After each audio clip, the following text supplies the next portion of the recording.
Hello hi ನಮಸ್ಕಾರ, welcome back to my channel. ಎಲ್ಲರೂ ಹೇಗಿದ್ದೀರಾ? ಎಲ್ಲ ಆರಾಮಾಗಿದ್ದೀರಾ ಅಂತ ಭಾವಿಸ್ತಾ ಈ ಒಂದು ವಿಡಿಯೋನ ಶುರು ಮಾಡ್ತಾ ಇದ್ದೀನಿ. ಇದ್ರ ಜೊತೆಗೆ ನಿಮ್ಗೆಲ್ರಿಗೂ ಬೆಳಕಿನ ಹಬ್ಬ ದೀಪಾವಳಿ ಹಬ್ಬಕ್ಕೆ ಶುಭಾಶಯಗಳನ್ನು ಕೋರ್ತಾ ಈ ಒಂದು ವಿಡಿಯೋನ ಕಂಟಿನ್ಯೂ ಮಾಡೋಣ. ಎಷ್ಟು ಬೇಗ ದಿನಗಳು ಹೊರಡ್ತಾ ಇದೆ ಅಲ್ವಾ? ಲಾಸ್ಟ್ ಇಯರ್ ದೀಪಾವಳಿ ಹಬ್ಬದ ಶಾರ್ಟ್ಸ್ ನಾನು ಜೊತೆಲ್ಲ ಶೇರ್ ಮಾಡ್ಕೊಂಡಿದ್ದು ನಿನ್ನೆ ಮೊನ್ನೆ ಏನೋ ಅಂತ ಅನಿಸ್ತಿದೆ. ಆಗ್ಲೇ ಅಷ್ಟು ಬೇಗ ಈ ವರ್ಷದ ದೀಪಾವಳಿ ಹಬ್ಬದ ವಿಡಿಯೋನ ನಿಮ್ ಜೊತೆ ಶೇರ್ ಮಾಡ್ಕೊಳ್ಳೋ ಟೈಮ್ ಬಂದಿದೆ. ದೀಪಾವಳಿ ಹಬ್ಬ ಅಂದ್ರೆ ಬರೀ ಪಟಾಕಿ ಹೊಡೆಯೋದಲ್ಲ. ದೀಪಾವಳಿ ಹಬ್ಬ ಅಂದ್ರೇನೆ ಬೆಳಕಿನ ಜಯ ಹಾಗೂ ಕತ್ತಲೆಯ ಮೇಲೆ ಸತ್ಯದ ಸಂಭ್ರಮ ಹಾಗೂ ಗೆಲುವನ್ನು ಆಚರಿಸುವಂತ ಹಬ್ಬವೂ ಹೌದು. ರಾಮಾಯಣದ ಪ್ರಕಾರ ಈ ದಿನದಂದೇ ರಾಮನು ರಾವಣನನ್ನು ಸಂಹರಿಸಿ ಅಯೋಧ್ಯೆಗೆ ಮರಳಿದ ದಿನ.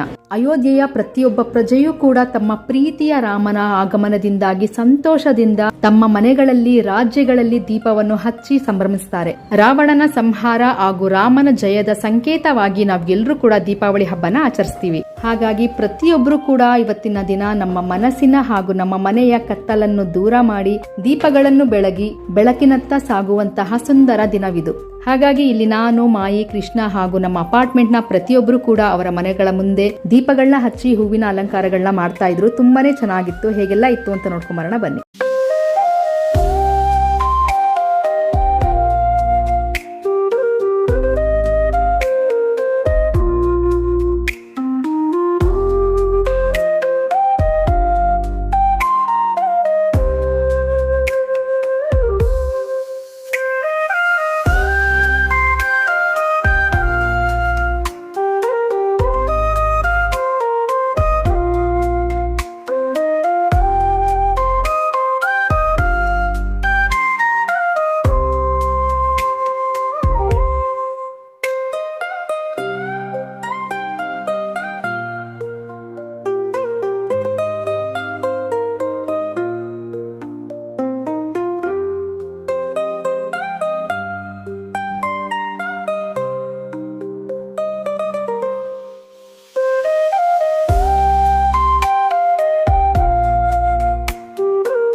ಆಲ್ಸೋ ನಮ್ಮ ನೈಬರ್ ಲಕ್ಷ್ಮೀ ಪೂಜೆನ ಮಾಡಿದ್ರು. ನಾರ್ಮಲಿ ದೀಪಾವಳಿ ಹಬ್ಬಗಳಲ್ಲೂ ಕೂಡ ಎಲ್ಲರೂ ಧನಲಕ್ಷ್ಮಿ ಪೂಜೆನ ಮಾಡ್ತಾರೆ.